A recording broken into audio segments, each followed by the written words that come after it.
And then let me share my screen. We're going to do our presentation on Edouard Monet. He was a French painter in the 19th century, and we're going to talk about how some of his paintings reflected these elements of modernism.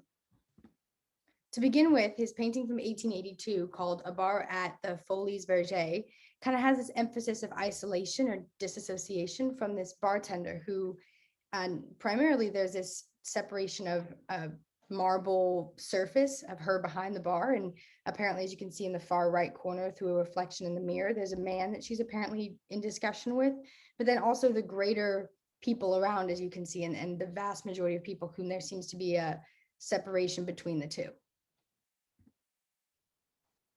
This is a painting called The Railway. It was painted in 1873, and we felt that it also depicted elements of isolation, but also this sort of uncertainty, ambiguity, because the two main elements of the painting are these women in like very traditional clothing, as well as a railway station and sort of these big clouds of smoke that are coming up, like as steam.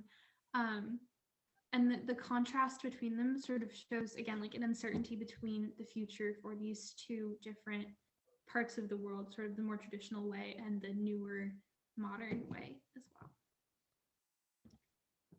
And this is a painting called Olympia. It was made in 1863, and it shows a prostitute in a brothel in Paris. And what was really sort of disillusioning about this painting was that it was modeled off of a classical Renaissance painting called the Venus of Urbina that was kind of like the ideal like female nude painting. So people were really upset that Manet, they sort of felt like he lowered this sort of style to talk about such a controversial issue. And we felt that it also like disillusioned people about the nature of women's bodies, and yeah. And lastly, in 1877, he painted this painting called Le Suicide.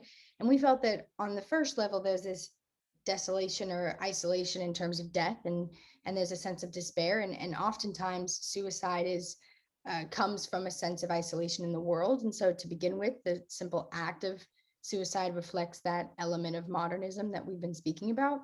But then we also found this other form of modernist elements in terms of experimentation and uncertainty, because similarly to the previous painting, in this case, death was primarily represented in society through an academic or historical lens and something like beneficial in a way. And in this case, it's much more graphic and dark, an action that's not necessarily a bright or positive light shining in the world. And so Edouard took a step outside the traditional realm of art and beyond what was seemed acceptable in society to reflect this graphic action of suicide.